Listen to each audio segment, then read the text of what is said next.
b'Imana n'abi muri mwe kandi ndabagumbiriye ndabahobeye. Yesu ashimwe. Assalamu alaikum wa rahmatullahi wa barakatuh. Hano hari umuntu w'umusilamu uhisa nseka ariko mbivuze neza.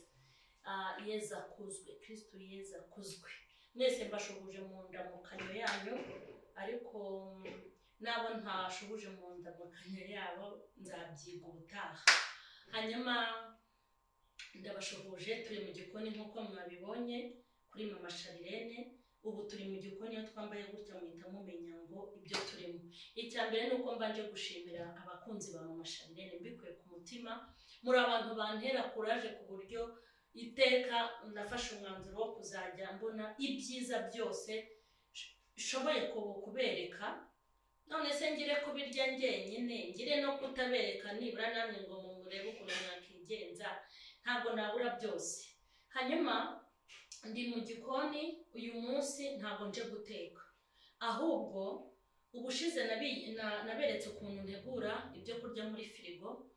Rero mwarampamagaye muri benshi, ndetse umuntu watumye ibi bintu nzajya mbikora cyane kuko nabonye bikenewe ni umuntu wampamagara ambwira ngo Mama Sharirene, ngo none se ngo ko nafashe imboga z'ibyatsi nkazishyira muri firigo hasi, ubwo ni muri freezer hamwe hakonja cyane, hanyuma zigahita zipfa.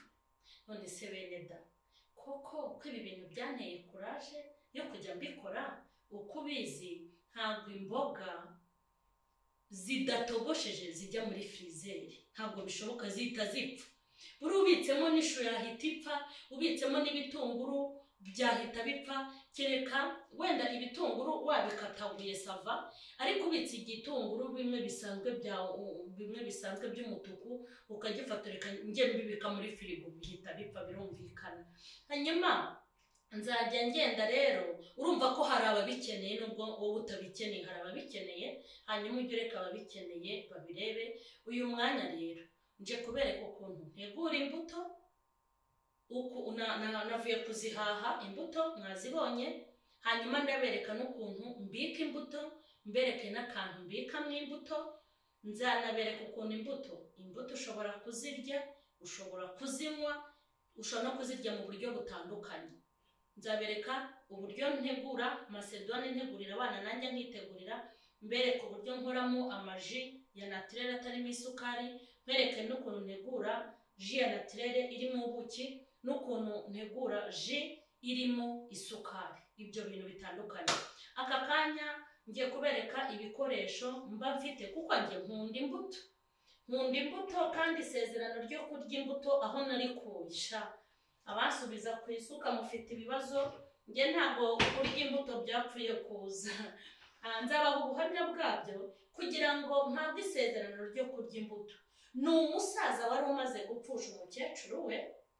Reka nkababwire, umusaza yapfushije umukecuru, hanyuma umusaza asigara nta bushobozi afite kandi arwaye. Muri njye niyumvamo kujya mugurira imbuto. Ntangira kumugurira imbuto, najyaga mugurira iri ronji.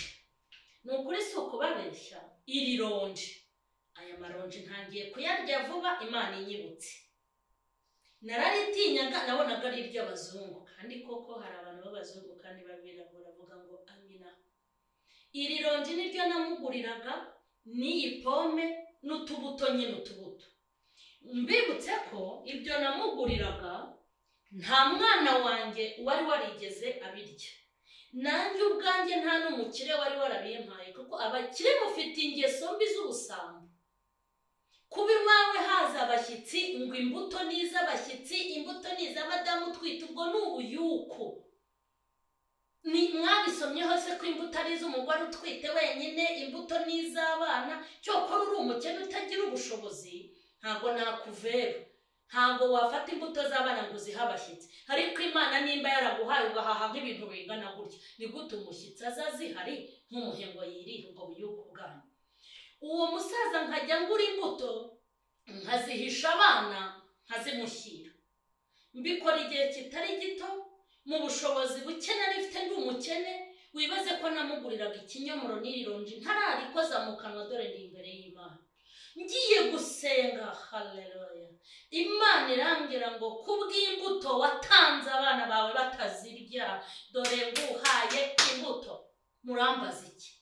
Mukanya rero ngo ni iby'abagabo n'iby'abagabo, mwe wajya ubabwira se abagabo bakabiguha ko nawe nzi ko abe no kurengaho. Hanyuma rero naho zaturutse, usibye kubura umwanya wo kujya kuzigura kuko ntabwo biba byoroshye, nkabura umwanya, ariko kuvuga ngo nge nabura amafaranga y'imbuto. Kandi iyo ngiye kugura imbuto ngura nk'umuntu urangura, kuko urumva afite abana, nanjye ubwanjye n'abashyitsi iyo basanze nzifite ndazibaha mu izina rya Yesu. Twatangiye rero ni gute mama Sharirene atunganya imbuto. Ubu twavuye kuzigura, dore mbizi harakenerwa iki. Aka kantu ubona afite hano niko ngewe naguze kugira ngo nge mbikamo imbuto.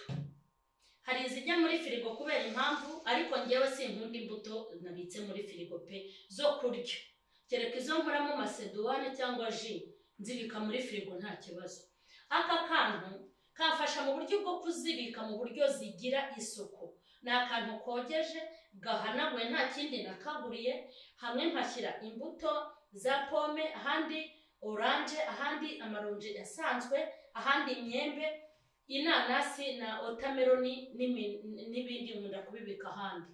Muri make dore akambere naka. Aka kantu ni akantu kadahenda, kagura make, umuntu agakoresha mu byo ashaka. Yego, ngewe rero nakaguriye imbuto. Hanyuma ikindi mba nkeneye gukoresha iyo nateguye imbuto n'utu tubase.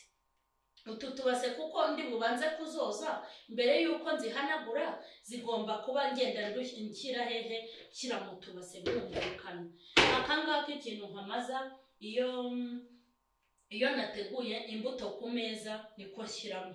Sibyo ko mfite n'akandi ko muri Made in Rwanda shyiramo indabo, nane imbuto nako ndaza kukabereka.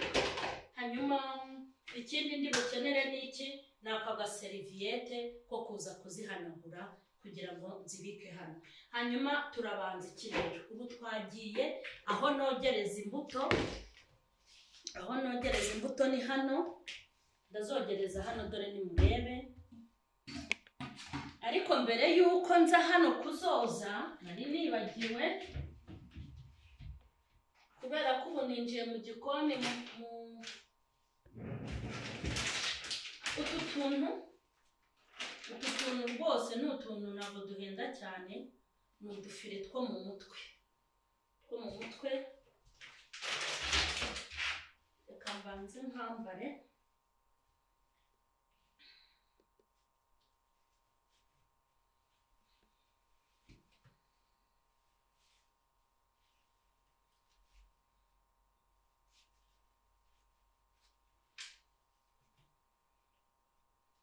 Nabibonye ko aka gafire ntabwo nirebye, ariko ndizera ko ndi mwiza di. Ntabwo ndi kwireba, nimubona binahengamye ntimuzanzaneho ya matiku yanyu. Hanyuma ngiye kwambara na ga. Yarabitubwiye. Ngiye kwambara ga.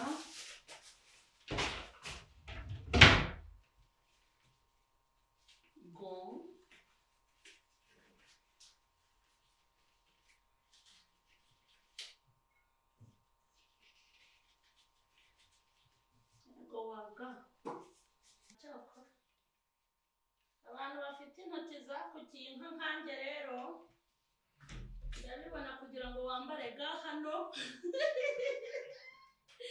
Hano hari umukameramani yataye imbavu zahiye.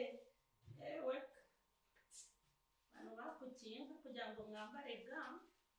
Mbona izi ga hari iz'uduhinjama. Ubu rero buri wese agenda agira amayeri. Ubu urabona hano kubera ko bigorana kuzambara, mise nshyiramo amavuta none birihuse.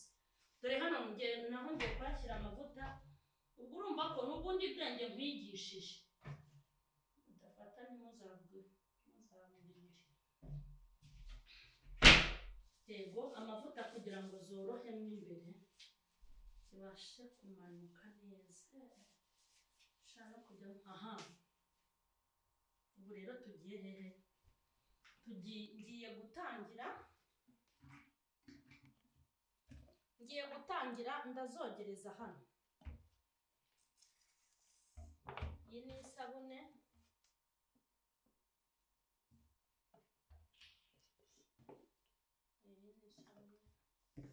ngiye kubanza koza hano.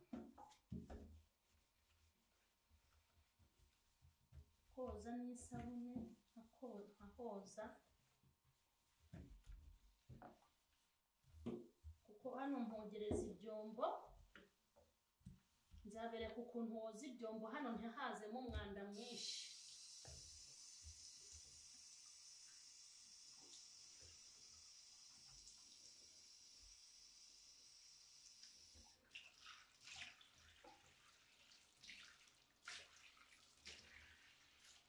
Koza neza rwose.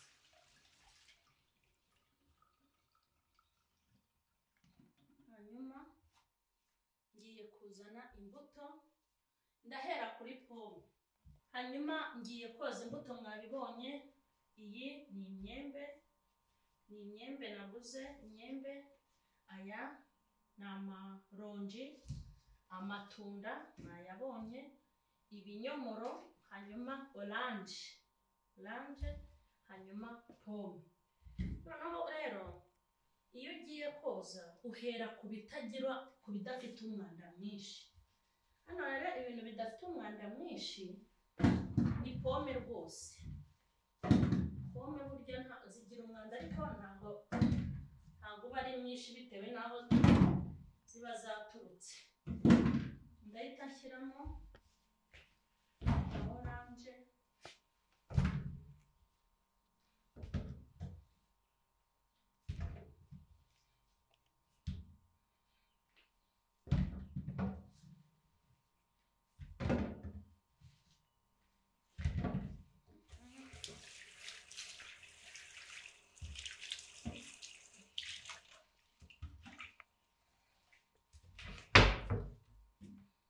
aka gapaniye narabibabwiye ko hano mu gikoni ntabwo njya nkabura, kuko niko ngenda nshyiramo ibintu byose byo kujugunya.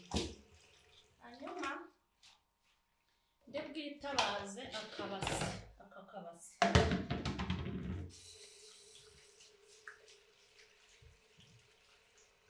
Natangiye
ndabirangije, ngiye kubihanagura.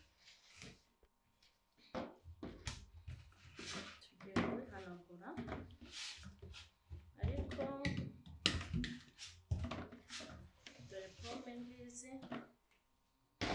Ni ukuyoza aho woza ibijumba neza neza. Aya yo rero umva, aya ni ukuyaronga nk'uronga ibijumba. Akunda yo koza bisa nabi kandi ndagomba kuyahanagura.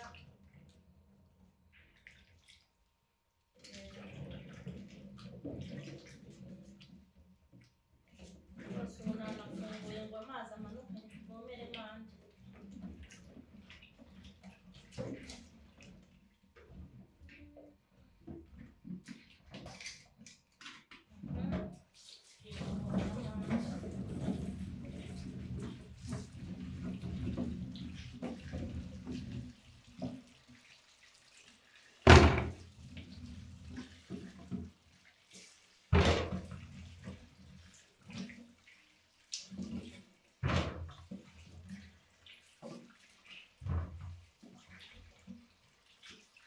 yego nabonye amaronji amatunda hanyuma imyembe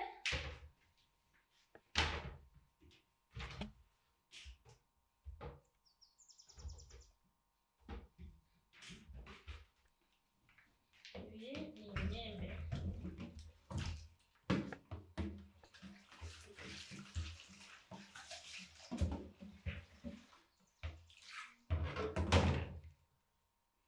ndafungura utuzi dukeya umwembe nkoze kuri robine gutya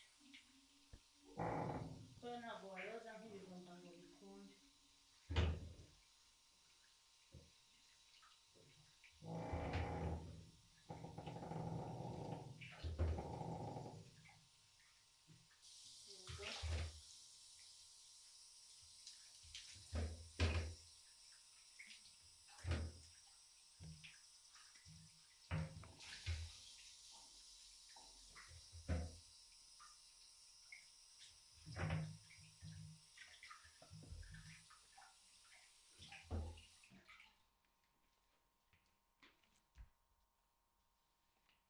imyembe nayo ndayishoje inanasi ni kubanza kuyica iki kintu cyo hejuru ntabwo wayibika muri firigo iki kintu hanyuma nayo iroga inanasi iroga rwose ngakuraho n'iki kintu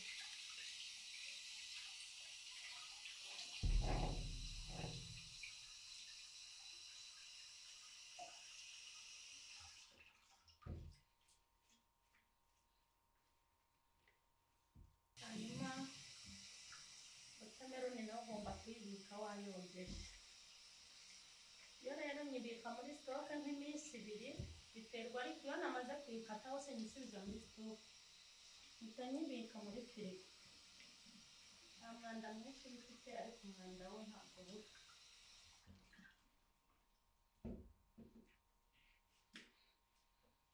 nkaba ndabishoje dore ngibi byose maze kubyoza hanyuma ndashaka kubishyira muri ka kantu mbihanaguye nk'uko nabibabwiye hari imbuto mbika hano izo ndiraho ntakoze izo turiraho tudakoze macedone cyangwa ji nzibikamo hano iza ji nizo mbika hanyuma murabibona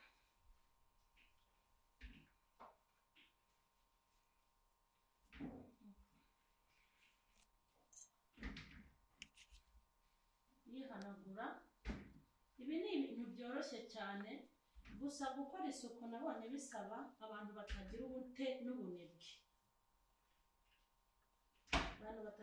n'ubunebwe nibo bashobora gukora isuku se ibi ngibi hari icyo bigize hari akazi karimo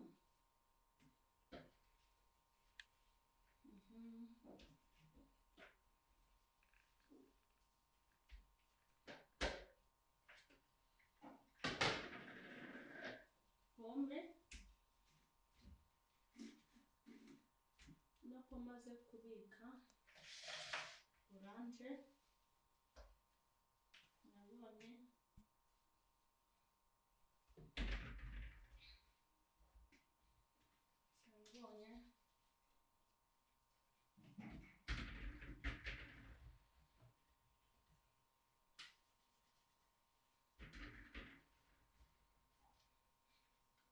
nabonye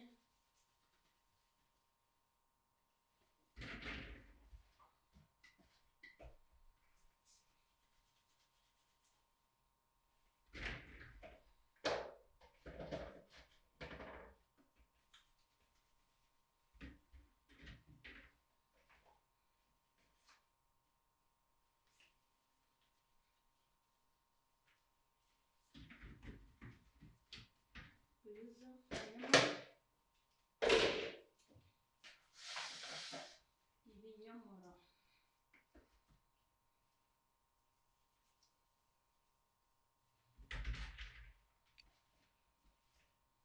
ibinyomoro, nabyo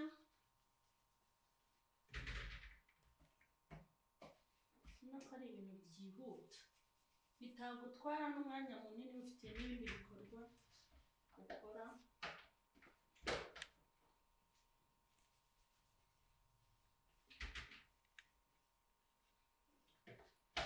Ni ibinyomoro,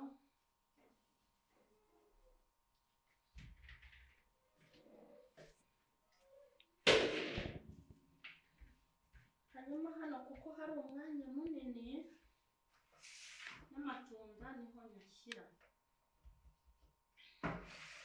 Amatunda rero kuko agira umwanda mwinshi, reka mbanze mbike aya maronji.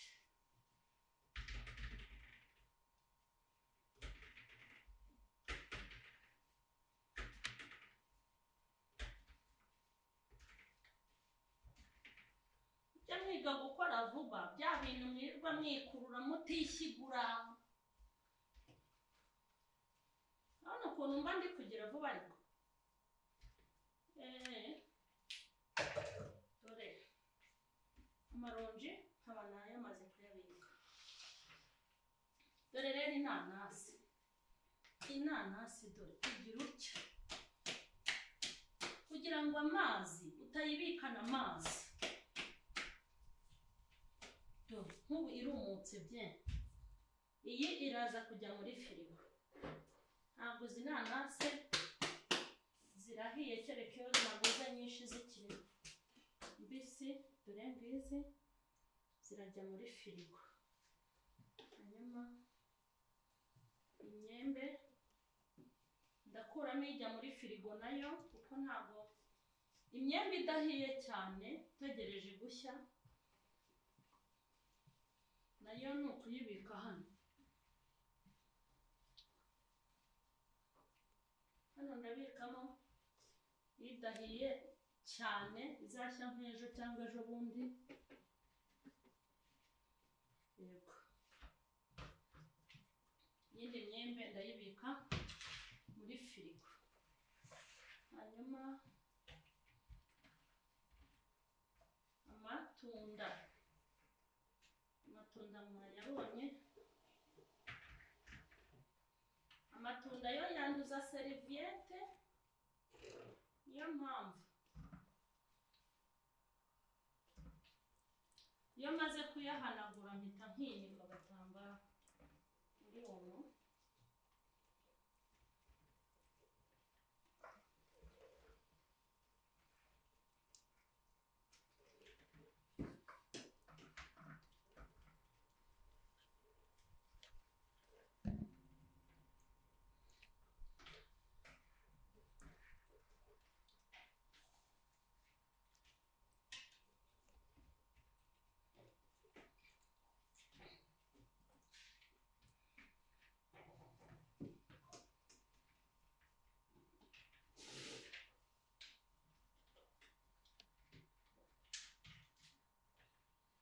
Ndumva shoje.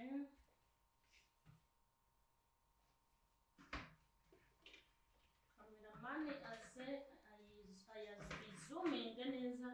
Urabona ari ibintu utereka ahantu ukabona ni ibintu bifite isuku bisa neza.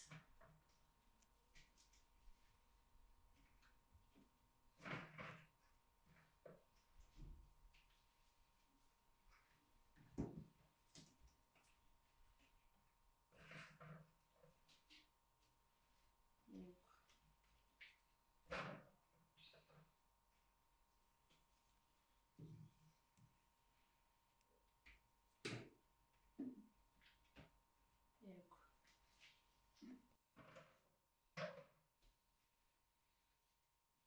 Mujya mugira umuco wo guhanagura ibintu byose bibasha kujya mu mazi bibasha no guhanagura.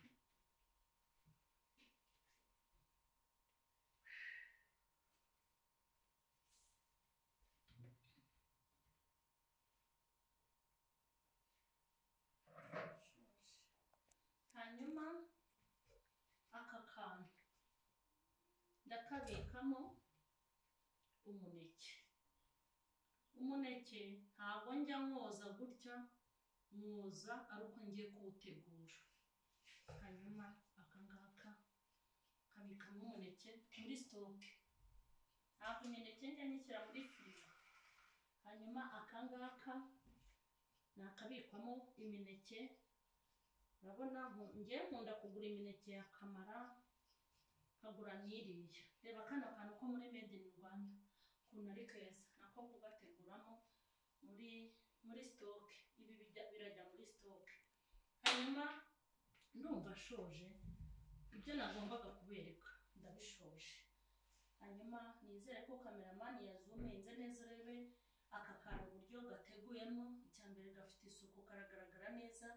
Ikindi yaba ari umwana utumye cyangwa nawe nimba ari intuza no kugenda nta bintu bikugoye. Ngaho rero nizere yuko rero mwabibonye, kandi nizere ko muzabikora bikagenda neza, bigasa neza. Imana nibahe umugisha, kandi abantu bakomeje kuntera courage, bakomeje kumpamagara bananyereka yuko ibyo ndi kubereka bifite umumaro. Imana yo mu ijuru ibampera umugisha. Ndabakunda cyane.